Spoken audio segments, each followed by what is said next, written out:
Welcome to A Bit of Insight. I'm Lisa Mosbey, entrepreneur, author of Live Well, Travel Far, and a woman who believes it's never too late to build a life you don't need a vacation from. For more than 40 years, I've built businesses, reinvented myself, and explored the world. And here's what I've learned. Travel changes you. Wellness grounds you, and purpose pulls you forward. This show is about all three. We'll talk about meaningful travel, building income with freedom, staying healthy, and along the journey, having the courage to live fully in this season of our lives. If you're ready to live well, travel far, and inspire others, you're in the right place. Let's go. Hey there, do you need a reminder that freedom doesn't happen by accident? It's designed. Cami Sauder has been using points and miles since 1995, long before it was trendy. And for years, she worked behind the scenes helping people travel the US, the Caribbean, and Mexico, nearly for free. I'm Lisa Mosby, your host of A Bit of Insight, and today's conversation goes far beyond travel hacks. Cami and her husband made a deliberate decision in their 50s to design a life rich in experiences, not stuff. They created a plan to replace income, retire early, and say yes to time, travel, and God's beautiful creation. And they did it. In 2022, on their way home from a snowbird session in Florida, they stopped by Dave Ramsey's headquarters to share the news that she and her husband had officially retired at the age of 57. Last year alone, they traveled 173 days on just $10,000. They visited more than half of America's national parks and continued to live with one clear value: experiences over accumulation, freedom over excess. This conversation about money, mindset, faith, it's all possible for you too. Welcome, Cami. Thank you so much for being with me today. Hi, Lisa. Thanks for having me. My pleasure. I want to get to know you a little bit more. I want our audience to get to know you a little bit more, just based on all of that introduction. You've done some amazing things with your husband, Tom. You said that you wanted experiences, not things. Was there something that caused this value to become crystal clear for you? Okay, well, there were two things. One of them is when our girls were small, instead of having birthday parties, we would offer them experiences. So, like one time, my daughter wanted to go to the rodeo for her birthday instead of have a birthday party.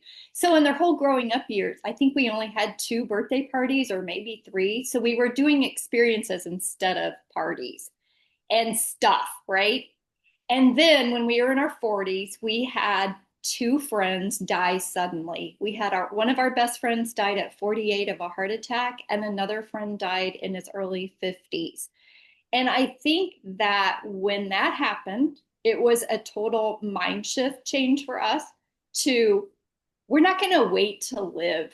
We need to do it now because we have no idea how long we're going to live or what's going to happen tomorrow.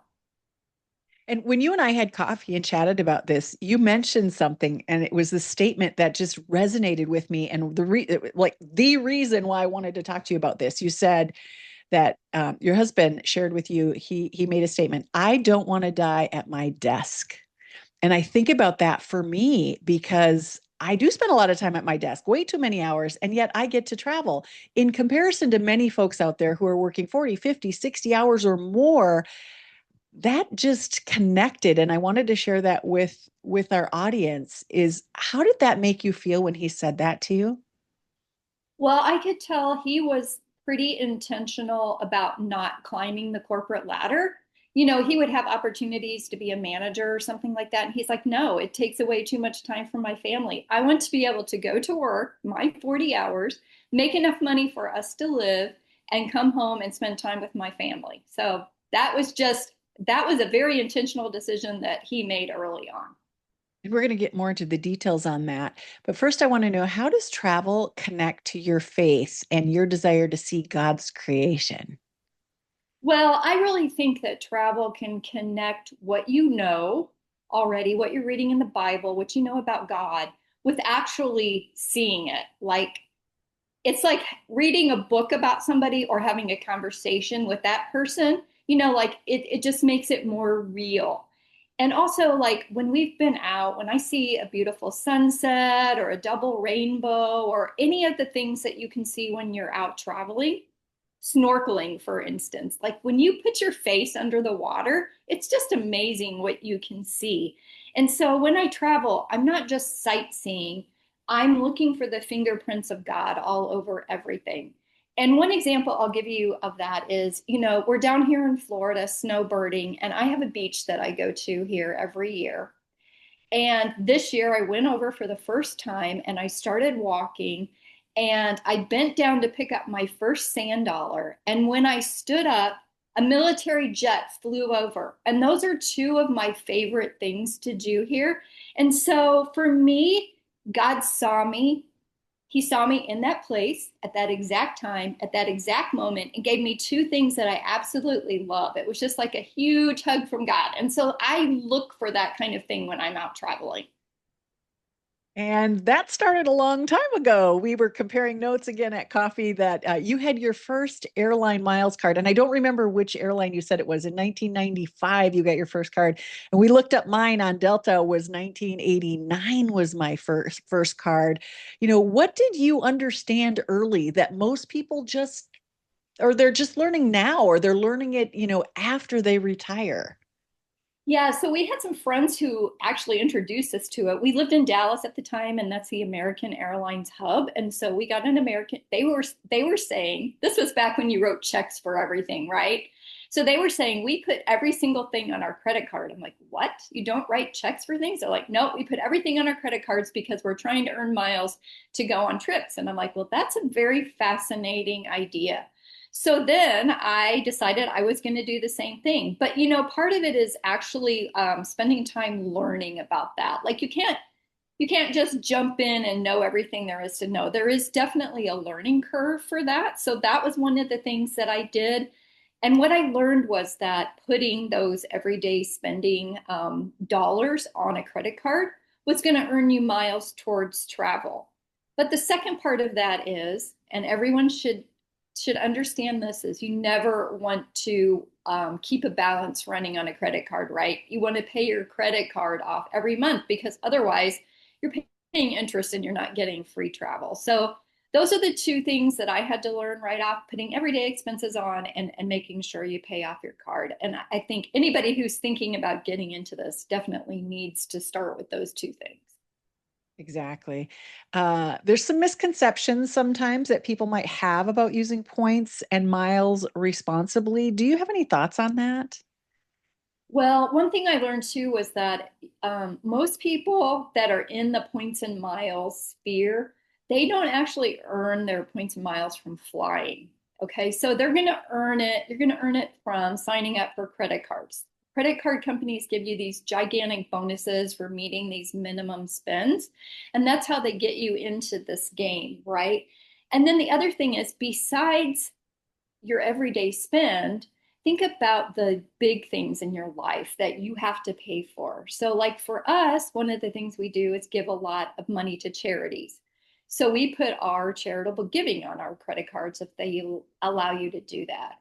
Or we have to pay estimated taxes because we don't have a W 2 job. So, we put those on there.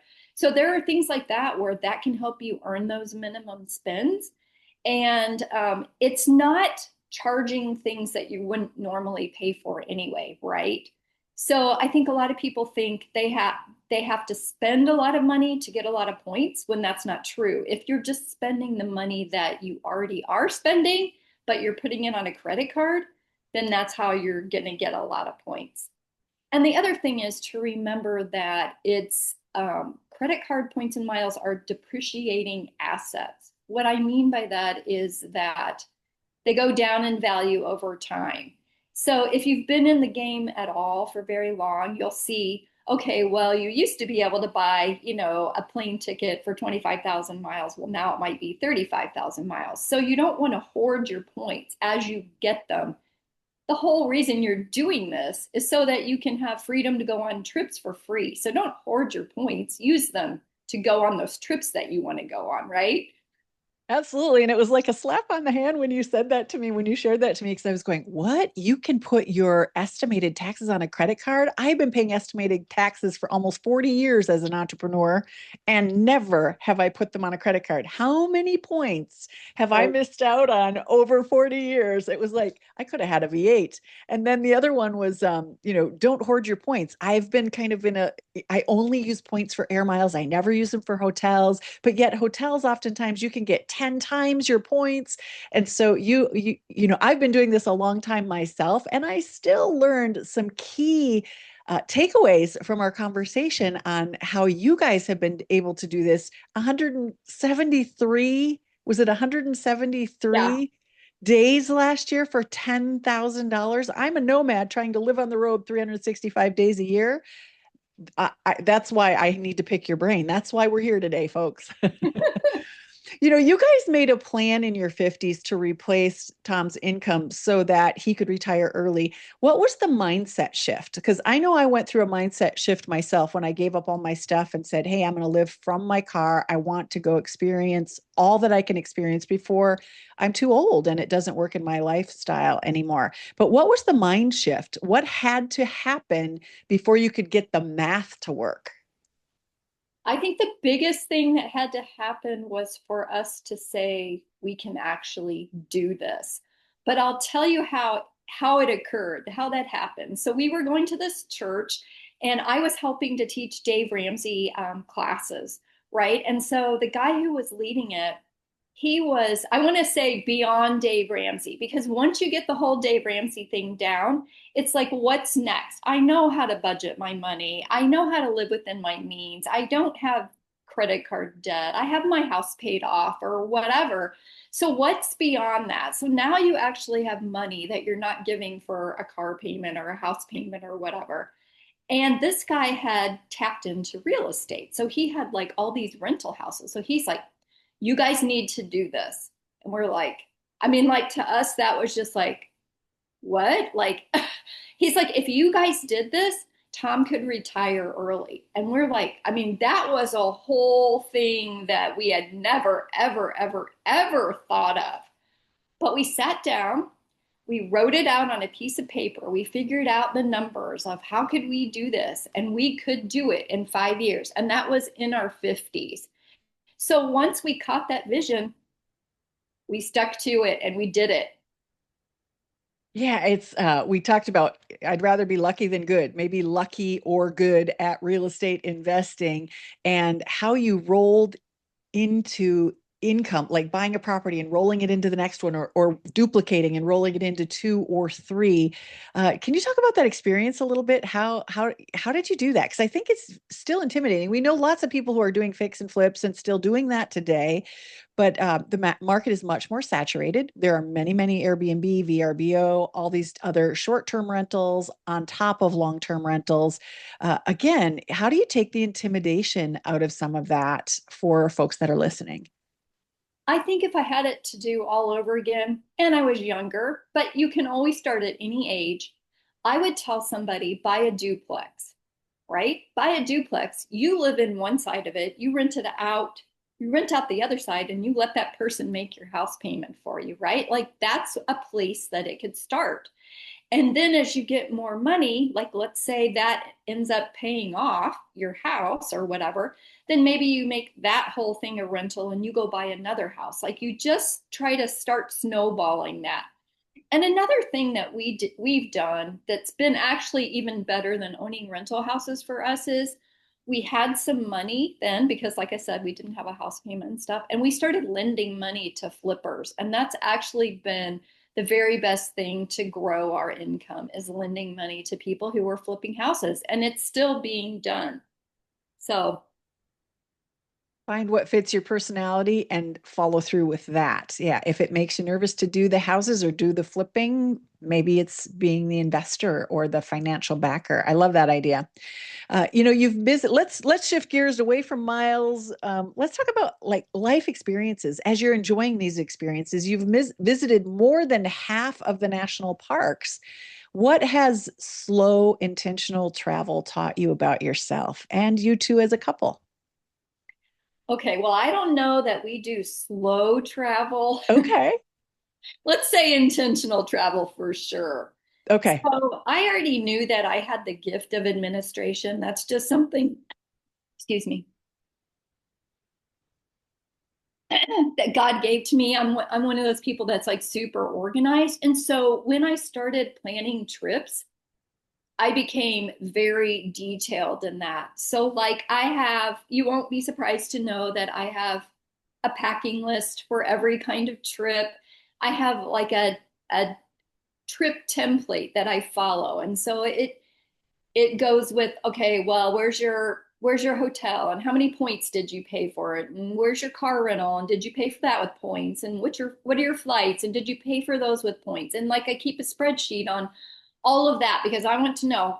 I mean, that's how I could tell you I was gone 173 days and I saved $10,000 because I have spreadsheets for all that kind of stuff to keep track of it, right? Yeah. So I like to squeeze the most out of every trip. So I don't just show up and wing it. I am not a show up and wing it kind of person because I want to get out there and experience, first of all, the beauty of a place. I want to move my body. So, like, we love to hike. I want to taste any regional foods. Like, even in America, like different areas of America, they have different kinds of food, right? So, like, even here down in Florida, well, we're like along the panhandle, so you get a lot of Cajun influence and stuff. So there's foods that you don't get in your normal place when you go to different areas of the country. And so, to me, planning and dreaming about trips and then reliving them later through your photos, and like I keep a detailed itinerary of what we did. I mean, funny things we said, and just to have those memories. Like, for me, that part of the trip, which is not even the trip, is more than half the fun. And I think part of that is because nothing can go wrong when you're planning a trip, right? The weather didn't change. You didn't have a forest fire in the national park you were supposed to visit, or there wasn't a hurricane or whatever. And so to me, a lot of that's a lot of fun doing that. Just dreaming about where we're going to go, what we're going to eat, what we're going to experience, and that kind of thing. And so also, I have learned to be a lot more flexible because I am such a planner and detailed person that when those things happen, like at first I'd be like, oh my gosh, our trip is like completely ruined. And now I'm like, you know what? God knew that I was going to be in this place at this time and it was going to rain or there was going to be this forest fire. How can I pivot with grace, right? And not have the mindset that, oh my gosh, this trip is completely ruined. I have been there on more than one occasion where I had to completely pivot. For a lot of folks, 173 days in 1 year sounds dreamy, but I know that for myself too, that being on the road this much, things happen. We have incidents, we have accidents. I know people who have traveled and had broken bones and had to have surgeries in other countries. And those are things that you cannot plan for. But doing the research and planning for the things that you can helps it take the stress away.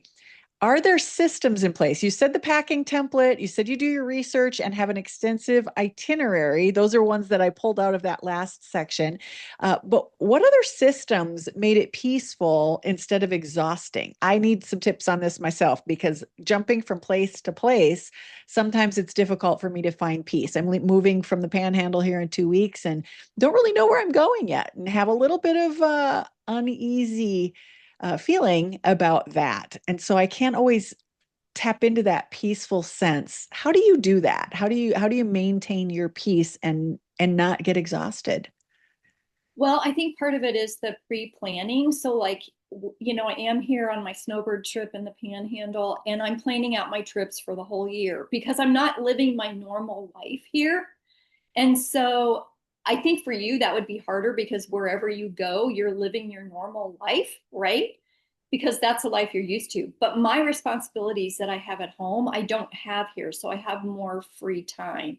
So when I have more free time, then I can make a plan. And I think for me, making a plan is what makes it peaceful. Because even if all those things on the plan don't happen, at least I have a plan. And the reason that I have gone to having a really detailed plan is because at first when we started traveling. We'd go someplace and we'd go, oh, where do you want to go out for dinner? I don't know. Where do you want to go? I don't know. Where do you want to go? And then like by, you're exhausted from doing whatever all day and you can't make a decision at 8 o'clock at night. I'm like, I can't do vacation like that. I want to at least have some options and know what's in the area. I want to know, like, have you ever gotten to a museum and realized, oh, it's not open today? It's closed on Monday because Yes. I didn't look it up or whatever. It's like, okay, that I want those things to be minimal in my life because to me that's stressful. It's way easier to plan and to look those things up before you go on the internet, and then you can pivot if something happens, or choose a different restaurant once you get there if you see something else. But at least you already have a plan. So to me, having a plan is having peace on trips. Yeah, I'm a little bit in between because I plan my destinations. I know where I'm going to be at certain times a year or certain months of the year, what I'm doing there. Because I work when I'm on the road, some of these are contract jobs. And so I know what my work schedule will be. And I generally don't pre-plan until I get to that city, that town, or get checked into my Airbnb or VRBO or campsite, wherever I'm staying. Then I look what events are happening during this 2 weeks I'm here, or this 3 months that I'm here, and I start to plan that way. And I just exactly what you said. I start to make a list of, oh, I want to check out that restaurant. I see that they have this festival that's happening. Oh, here's the farmers markets, what days they're on. And I do create that list and kind of plug it into my calendar. Like, what does that look like? And I have a funny story right now. I'm leaving in 2 weeks. So I have post-it notes on the wall here at the Airbnb for one post-it note for each of the days that I have left here. And I took all the things that I have not accomplished or not done or experienced and plug them into post-it notes. So now when I wake up, I go, I have 6 things up there that I want to do in the next 12 days. And I'm looking at those 6 things and go, okay, I have some free time this afternoon. What do I want to do? Like yesterday, I went on a 20-mile bike ride. I rode 10 miles to go get my hair cut and 10 miles back and found these amazing trails called Gales Trails. And there's something that I'd wanted to do, and I've done parts of them, but there's so many here throughout the Panhandle, and it was like, okay, squeeze that one in today. So having a way to keep track of the things that you do want to do, so that you don't miss out on anything and have regrets about it. And we do sometimes end up with regrets when we're traveling. I know. One of the things that my dad used to say was, I never regret the trips I take, only the ones I don't. So I keep that in the forefront of my mind. Don't live with regrets. Make a plan, work the plan, and we all plan differently. You're much more detailed than I am for sure. I would like to get better at that. I think it would alleviate some of my stress, and bring back that peace. But I'm still learning. I want to Right. talk And the about other thing, speaking. You'll go ahead. Yeah, first you oh, the finish. other thing I would say about the regret thing is, so have you ever gone on a trip and then gone home and you saw somebody's Instagram about the place you just went and they showed this amazing thing that you had no idea was there? Yes. It's like, well, I'm never probably going to go back there, so I dismiss that. So that's another thing. Like, if there is something amazing, I don't want to miss it, right? Like, I want to at least do enough research that the big things that are in these areas, I'm not going to miss, right? Yeah, and fortunately, I do have my own travel agency now that started last year with the intention of taking people with me and maybe going back to some of those places like South Africa or Machu Picchu or other places in Peru. Cruises, where I get to see multiple places and islands. And I've connected with so many women who don't, might be widowed or divorced, or their husband doesn't want to travel. And so I'm going to try to seize those moments and get to go back. And then the way that complements me is oftentimes women are planners and they have ideas on what they want to see in those locations. So when we come together and start coordinating and planning that trip, everybody's doing research and everybody gets to pick what we're doing. Not that everybody has to go. We can all go our separate ways once we're there, but we'd have shared housing, maybe some shared transportation, and then have knowledge of everything that's available. So there's unique ways to plan. That's the lesson I'm learning this year. What would you say to someone who feels like retirement, travel, or freedom is too late for them? They may have missed out on it, or they can't figure out how to do it, whether it's their means, their budget, their travel companion, any of those things. What advice would you give them? Well, I would say, based on our own experience of retiring at 57 and not even coming up with that plan until we were in our 50s, that it is never too late to have a dream or to set a goal and then to start working towards it. Now, maybe you don't accomplish it, but there's something about having something out there that you're working towards. And you could just start with something small. Let's say you're in credit card debt. Well, start working on paying off your credit card. Or if you want to get into the points and miles game, open a credit card and work towards that minimum spend and then plan your first trip. Like, just start small and do something. And by all means, don't let the years that you didn't plan steal the years that you still have left, right? So don't have regrets about that. Like, today's a new day. You can start afresh, right? And you can just do something that's going to change the trajectory of your life going forward. I want to touch on one more thing in that arena, and that is how do you tell people to downsize? Because sometimes the reason we don't go is because we're drowning in our stuff. And I know you guys said paid off cars, paid off houses, uh, travel within your means, have a budget. Um, but our stuff sometimes stops us from going. I know when I let go of all of my stuff, I don't have anything to go back to. I don't have to worry about land. I don't have to worry about taking care of the house or the temperature if it's too cold or getting the lawn mowed or the driveway shoveled. So for me, that stuff piece went away and it's a little easier, but you're snowbirds. So you travel within certain parameters and you have a home and things to take care of. How does somebody maybe shift away from some of that stuff? Any tips on how we can help folks start moving in this direction of designing the lifestyle that they want? Yeah, so I would say definitely when we come down here to Snowbird, we've gotten our car loaded up and we're on our way here. And I get here and it's like, okay, I have this list of 3 pairs of pants, 2 pairs of shorts, 4 long sleeve shirts, five. I mean, that's what I wear for 2 months. And then I go home and I'm like, why do I have all this stuff? Right? Right? Because you're down here and you have nothing. And you go back home and you have this giant closet full of clothes. And so, like, every time I go back, I'm like, we got to get rid of more stuff, get rid of more stuff, get rid of more stuff. And so, also, when we were, buying rental houses, we did downsize. That was one of our things. We downsized from the house that we had, our kids living in, and we now live in a condo community. And so, they mow your grass and they shovel your snow. And so we can be gone and we don't have to worry about any of those kinds of things. They take care of the outside of your house, they replace your roof. So I think a lot of people these days have even gotten into, they don't even want to be homeowners anymore because they don't want that responsibility. They want the freedom, right, to be able to go when they want to go. And so, the American dream of having your own home might not even be something you want to do anymore. So, like, maybe even reconsider that, renting someplace and then, like you do, move from place to place if that's what you want to do. The last question is when you look ahead, what does a life well lived look like for you right now? Right now. Okay, well, I will just say that I am still a work in progress. I just quit the job that I had working for a travel blogger for the last 7 years. And that was one way I got to know about all this stuff, right? And so now it's like, okay, what's next for me? Because being retired sounds stagnant. I am not going to just, get on my rocking chair and crochet, right? So, we haven't figured out what we're going to be when we grow up, right? We're at that new stage when we grow up or we grow old.